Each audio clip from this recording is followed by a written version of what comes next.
అందరికీ నమస్కారం. నా పేరు చింతలత. నేను ఇప్పుడు నీతి కథ చెప్పబోతున్నాను. ప్రత్యుపకారం. ఒకసారి ఒక సింహం కాలికి ముళ్ళు గుచ్చుకుంది.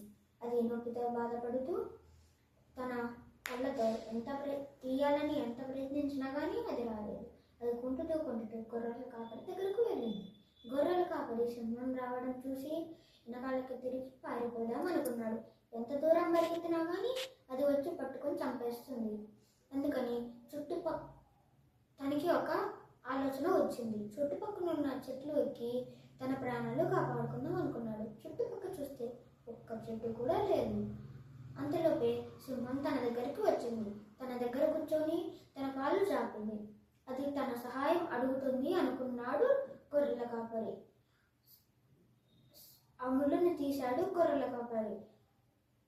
ఏ దారిన వచ్చిందో తన దారిన వెళ్ళిపోయింది సింహం. ఒకనాడు రాజభవనంలో దొంగతనం జరిగింది. గొర్రెల కాపరికి కొంతమంది శత్రువులు ఉన్నారు.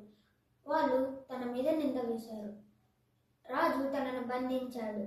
తన ఇంట్లో ఎంత వెతికినా కానీ ధనం మాత్రం దొరకలేదు. బయట ఎక్కడైనా దాచిపెట్టాడేమో అనుకున్నారు రాజు.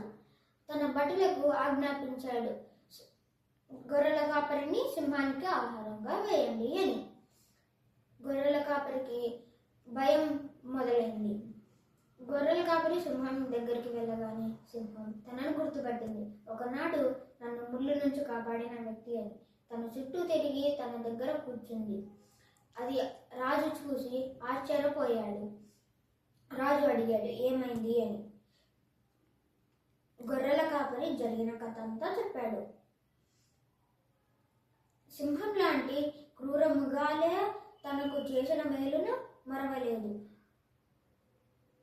ఒకరు చేసిన మేలు మరవరాదు. నీతి, ఒకరు చేసిన మేలు మరవరాదు.